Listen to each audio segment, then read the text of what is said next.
નમસ્તે વિદ્યાર્થી મિત્રો, ટેટ ટાટ ઓનલાઈન એજ્યુકેશનમાં આપનું સ્વાગત છે। આજે આપણે ટોપિક નંબર 9 લઈને આવ્યા છીએ, ગુજરાત રાજ્ય શાળા પાઠ્યપુસ્તક મંડળ।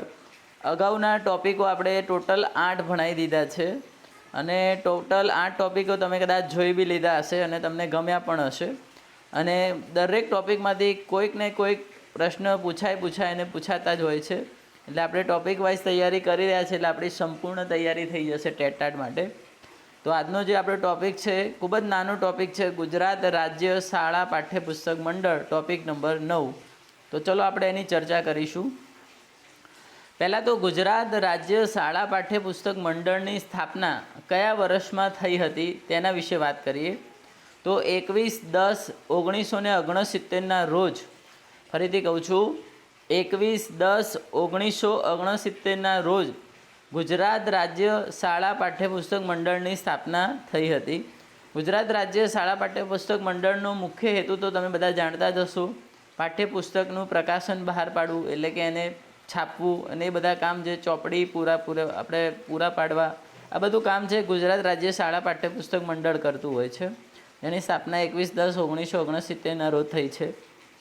હવે સોસાયટી રજિસ્ટ્રેશન એક્ટ 1860નો જે એક્ટ છે એના હેઠળ ગુજરાત રાજ્ય શાળા પાઠ્યપુસ્તક મંડળ સ્થાપવામાં આવ્યું હતું। તો આપણે એક્ટ યાદ રાખવાનો છે, કયા એક્ટ હેઠળ ગુજરાત રાજ્ય શાળા પાઠ્યપુસ્તક મંડળની સ્થાપના થઈ છે। તો યાદ રાખવાનું છે સોસાયટી રજિસ્ટ્રેશન એક્ટ 1860, આ આપણો એક્ટ યાદ હોવો જોઈએ। ત્યાર પછી ગુજરાત રાજ્ય શાળા પાઠ્યપુસ્તક મંડળ, જેનો રજિસ્ટર નંબર આપણે યાદ રાખવો પડશે। રજિસ્ટર નંબર છે F390। રજિસ્ટર નંબર કયો છે? F390। તો આ નંબર પણ આપણને ચોક્કસથી માહિતી હોવી જોઈએ। ધોરણ 1થી 12ના પાઠ્યપુસ્તકો બહાર કોણ પાડે છે? તો કે ગુજરાત રાજ્ય પાઠ્યપુસ્તક મંડળ જે છે તે ધોરણ 1થી 12ના પાઠ્યપુસ્તકો બહાર પાડે છે। તો આ બી આપણે યાદ રાખવું પડશે। ગુજરાત રાજ્ય શાળા પાઠ્યપુસ્તક મંડળ છે ટોટલ 8 ભાષામાં પુસ્તકો બહાર પાડે છે। તો આ પ્રશ્ન ટેટ ટાટમાં પૂછાઈ ગયેલો છે કે ગુજરાત રાજ્ય શાળા પાઠ્યપુસ્તક મંડળ છે કેટલી ભાષામાં પુસ્તકો છાપે છે? તો 8 ભાષામાં પુસ્તકો બહાર પાડે છે। હવે એ 8 ભાષાઓ કઈ છે? તો એ 8 ભાષાઓ નીચે મુજબ છે। પહેલી છે ગુજરાતી, બીજી છે હિન્દી, ત્રીજી છે અંગ્રેજી, ચોથી છે સંસ્કૃત, પાંચમી મરાઠી, છઠ્ઠી ઉર્દૂ, સાતમી સિંધી અને આઠમી છે તમિલ। તો આ ગુજરાતી, હિન્દી, અંગ્રેજી, સંસ્કૃત, મરાઠી, ઉર્દૂ, સિંધી અને તમિલ, આ 8 ભાષાના જે પુસ્તકો છે એ ગુજરાત રાજ્ય શાળા પાઠ્યપુસ્તક મંડળ બહાર પાડે છે।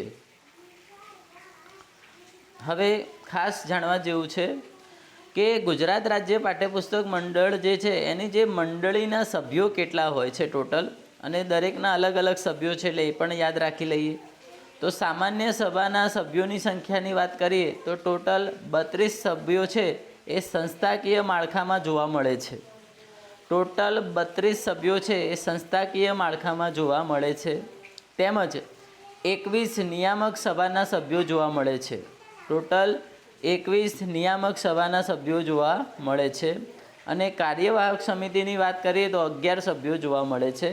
તો ફરીથી રિપીટ કરીએ છીએ, 32 સભ્યો સંસ્થાકીય માળખામાં જોવા મળે છે, 21 નિયામક સભાના સભ્યો જોવા મળે છે અને કાર્યવાહક સમિતિ 11 સભ્યો જોવા મળે છે। તો પરીક્ષામાં આમાંથી કોઈ સભ્ય વિશે જો પૂછે તો આપણને એ પણ માહિતી હોવી જોઈએ। હવે કાર્યવાહક સમિતિ છે, તો કાર્યવાહક સમિતિની અંદર કઈ કઈ સમિતિઓનો સમાવેશ કરેલો છે?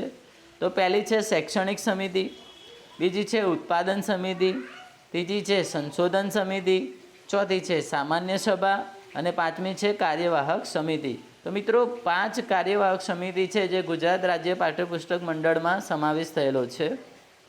હવે તમને એમ પૂછે કે ગુજરાત રાજ્ય શાળા પાઠ્યપુસ્તક મંડળના સામાન્ય સભાના અધ્યક્ષ કોણ હોય છે? તો એના અધ્યક્ષ શિક્ષણ મંત્રી શ્રી હોય છે। કોણ હોય છે? શિક્ષણ મંત્રી શ્રી। તો આ પણ આપણને યાદ હોવું જોઈએ। ત્યાર પછી આગળ વધીશું। આગળ વધીએ તો મિત્રો ગુજરાત રાજ્ય શાળા પાઠ્યપુસ્તક મંડળના પ્રમુખ કોણ હોય છે? તો તે પણ શિક્ષણ મંત્રી શ્રી હોય છે. તો અધ્યક્ષ પણ શિક્ષણ મંત્રી છે અને ગુજરાત રાજ્ય પાઠ્યપુસ્તકના મંડળના પ્રમુખ છે એ પણ શિક્ષણ મંત્રી છે. તો આપણને યાદ હોવું જ જોઈએ આવ્યું. હવે કાર્યવાહક સમિતિમાં જે સભ્યોની વહેંચણી થયેલી છે તો કઈ રીતે થઈ છે એ જોઈ લઈએ. તો કાર્યવાહક સમિતિમાં સરકારી જે સભ્યો છે ટોટલ 11 સભ્યો લેવામાં આવે છે. સરકાર તરફથી જે સભ્યો લેવામાં આવે છે કેટલા છે? 11 સભ્યો છે. બિન સરકારી સભ્યો જે સરકાર સિવાયના જે છે બિન સરકારી સભ્યો ટોટલ 9 સભ્યો હોય છે. અને કદાચ જો તમને પૂછે કે શૈક્ષણિક સમિતિમાં કુલ સભ્યો કેટલા હોય છે તો એમાં યાદ રાખવું પડશે 13 સભ્યો હોય છે. કેટલા છે? તો કે 13 સભ્યો હોય છે. 1999થી બુનિયાદી વિષયોના પુસ્તકો પ્રકાશિત કરવાની શરૂઆત કરવામાં આવી હતી. તો બુનિયાદી જે શિક્ષણ છે તેના જે પુસ્તકો છાપવામાં આવે છે ગુજરાત રાજ્ય પાઠ્યપુસ્તક મંડળ દ્વારા, તો એ કઈ સાલથી શરૂ કરવામાં આવ્યા હતા? તો 1999થી શરૂ કરવામાં આવ્યા હતા.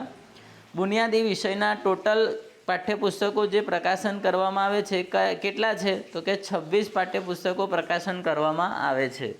તો આ બી આંકડો આપણે યાદ રાખવો પડશે. ત્યાર પછી એની કેટલીક બેઝિક માહિતી લઈએ. તો ગુજરાત રાજ્ય પાઠ્યપુસ્તક મંડળ કઈ સામાયિક બહાર પાડે છે? તો એ માસિક એક સામાયિક બહાર આવે છે જેનું નામ છે બાલ સૃષ્ટિ. આ ટેટટાટમાં પૂછાયેલો પ્રશ્ન છે. જો વિદ્યાર્થી તેને લેવા માગે તો 40 રૂપિયા લવાજમ ભરવું પડે છે માસિક. અને જો સામાન્ય નાગરિક લેવા માગતો હોય વિદ્યાર્થી સિવાય તો તેને 80 રૂપિયા લવાજમ આપવું પડે છે બાલ સૃષ્ટિનું. તો આ બી આપણે યાદ રાખવું પડશે. ગુજરાત રાજ્ય શાળા પાઠ્યપુસ્તક મંડળમાં સલાહકારને 10,000 રૂપિયા ઇનામ આપવામાં આવે છે.